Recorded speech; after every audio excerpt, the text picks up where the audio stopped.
مور جتنا اب خوبصورت ہے اس سے کئی زیادہ جنت میں خوبصورت تھا۔ مور کی خوبصورتی پہ سبھی پرندی فدا تھی، لیکن ان سب خوبیوں کی باوجود مور سے ایسی کون سے خطا ہو گئی تھی جس سے اللہ تبارک و تعالی نے مور کو جنت سے نکال دیا۔ اللہ تبارک و تعالی نے جب حضرت آدم علیہ السلام اور اماں ہوا کو پیدا فرمایا، اس کے بعد ان کو جنت میں بھیج دیا۔ وہ دونوں جنت میں بہت ہی پرسکون رہتی تھے، بہت ہے لذیذہ میوی پہل کھایا کرتے تھے، لیکن ایک اناج جس کو کہانی سے اللہ پاک نے انہیں منع فرمایا اور وہ اناج گندم تھا، چونکہ شیطان حضرت آدم علیہ السلام کی وجہ سے ہی جنت سے نکالا جا چکا تھا۔ اسی وجہ سے شیطان کی حضرت آدم علیہ السلام سے دشمنی ہو گئی تھی۔ شیطان یہ چاہتا تھا کہ وہ کسی بھی طرح حضرت آدم علیہ السلام کو جنت سے نکال دی اور ساتھ میں اماں ہوا کو بھی جنت سے نکال دی۔ جب شیطان کو یہ خبر ہوئی کہ حضرت آدم علیہ کو تمام میوی کہانی کی اجازت ہے لیکن گندم کہانی کی اجازت نہیں ہے، تو شیطان انتقام کی آگ دل میں لیے جنت کی دروازے کے پاس بیٹھ گیا اور 300 سال تک وہاں پر بیٹھا رہا کہ کوئی جنت کی دروازے سے باہر آئے اور شیطان اس سے بات کر سکی۔ ایک دن اچانک سے مور جنت سے باہر آ گیا۔ شیطان اس کو دیکھتی ہی بہت خوش ہو گیا۔ شیطان نے پوچھا، اے خوبصورت پرندی تم کون ہو؟ مور بولا، میں مور ہوں۔ اب تم اپنا تعارف کرواؤ۔ شیطان نے جواب دیا کہ میں عالم قربیہ کا ایک فرشتہ ہوں، میں اللہ پاک کی عبادت سے ایک پل بھی غافل نہیں ہوں۔ میں چاہتا ہوں کہ میں جنت میں جاؤں، وہاں کی نعمتوں کا اپنی آنکھوں سے مشاہدہ کروں۔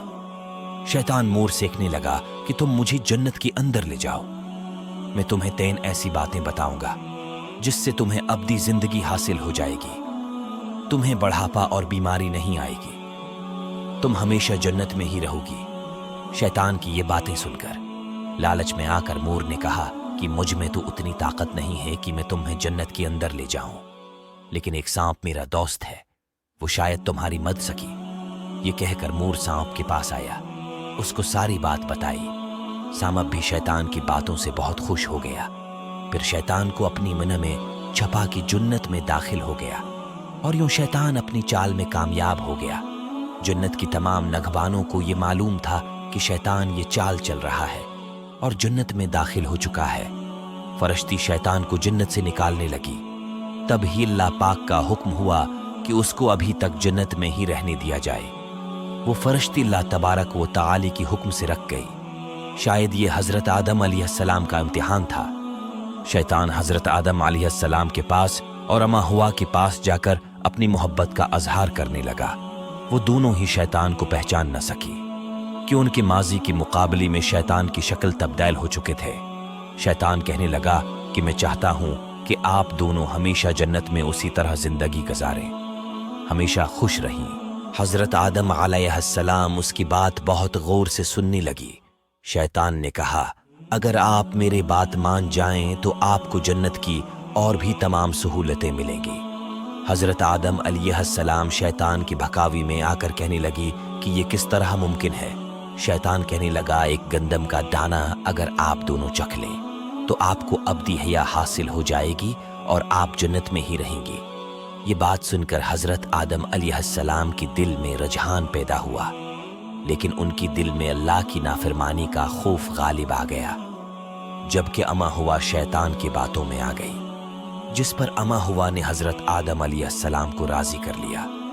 پھر اس کے بعد ان دونوں نے اس گندم کی دانے کو چکھ کے لیا۔